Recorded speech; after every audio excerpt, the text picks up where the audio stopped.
The legislature passed unanimously a mandate to the Department of Water Resources to come up with identify 9 million acre feet of new supply at some date in the future, 2035 or 2040, something like that. Well, just a recognition that we need more supply from the state is a paradigm shift for them because all the talk has been about, reducing the water supply. And finally, there's a recognition. We've been working on a unified Valley water plan for about 2 years, and it's just about done. So we've done all the things that the DWR needs to do for the state. We've done for the San Joaquin Valley. We've identified how much water we're short by area in the valley, what the opportunities are, how much we can get out of local supplies that we have by managing them better, what it's going to take to actually manage them better, because it's going to require investment in infrastructure. The plan that I'm most excited about right now is the California Water Plan. That is a legislatively mandated plan that has been around since 1957. There was a really important piece of legislation that Senator Ana Caballero authored that was signed by the governor in October of 2025, so just late last year. And that mandates that we modernize the California Water Plan. And it's going to be a future-focused plan. It includes a 9 million acre-foot interim target of additional water supply, conservation, or water storage capacity that we need to have in place by 2040. So that is in the legislation. It'll be in the 2028 water plan, which is the next one that we're updating. And so we are going to be engaging all across California over the next couple of years, making sure that people's voices are heard. We really already are short on water.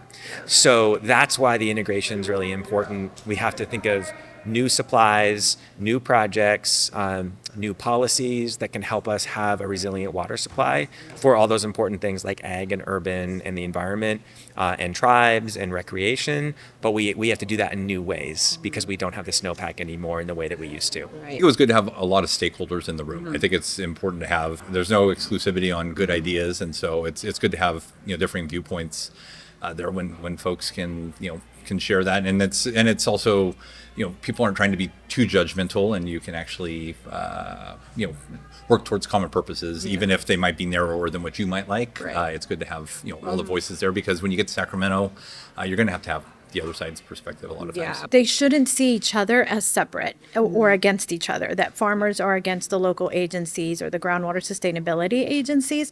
The groundwater sustainability agencies want a vibrant community, a vibrant economy, a vibrant and sustainable environment, but they're having to reduce water in order to be sustainable long term. And so if they're able to talk together, they'll realize that they want the same goals. Farmers want a sustainable long-term farming, or the local agencies want sustainability and a vibrant economy. And so they'll realize that they're not really against each other, but at times it could feel that way. So it's important that they collaborate and listen to each other so that together we can have a vibrant communities. We owe it to the residents here to look at everything. Like, how can we be smarter about operating our existing reservoirs to get more water out of them?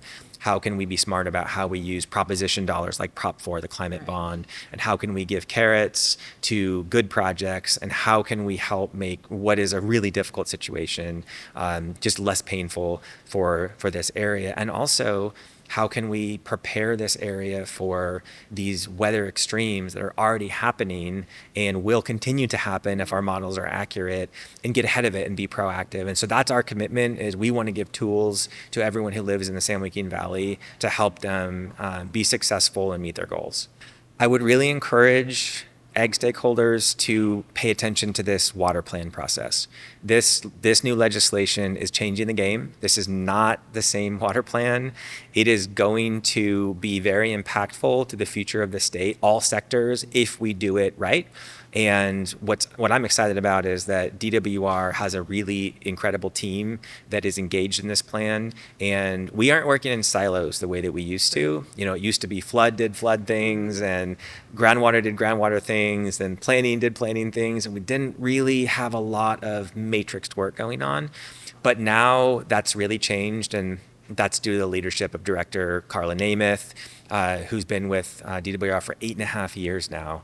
We have quarterly meetings with the advisory committee, which is a 38-member appointed body of people who are representing the geographic portions of California and all perspectives. You can come and you can attend those. We just had one in Sacramento last week. This fall, we plan to come to the San Joaquin Valley. You can follow this process on californiawaterplan.com. We own that site. All of the information will be on there. So in addition to that advisory committee, we're also going to travel all around California. We're going to rent out a big old room, and we're going to invite anyone and everyone who wants to hear about our plan and hear about our strategies and then provide feedback. Just to wrap it up, what do you think or what do you hope that these conversations will mean to growers in the San Joaquin Valley? I hope that it means that we're listening and that others are listening. The state is listening, the federal is listening, the local government is listening, and that they realize that it's not always a barrier and that they don't always just want to create that barrier, that they're saying, okay, maybe not like that or not yet, but that they are listening, and it might be slow, it might take them a while, but we're hoping that they can get there to find solutions because we all want a vibrant agriculture.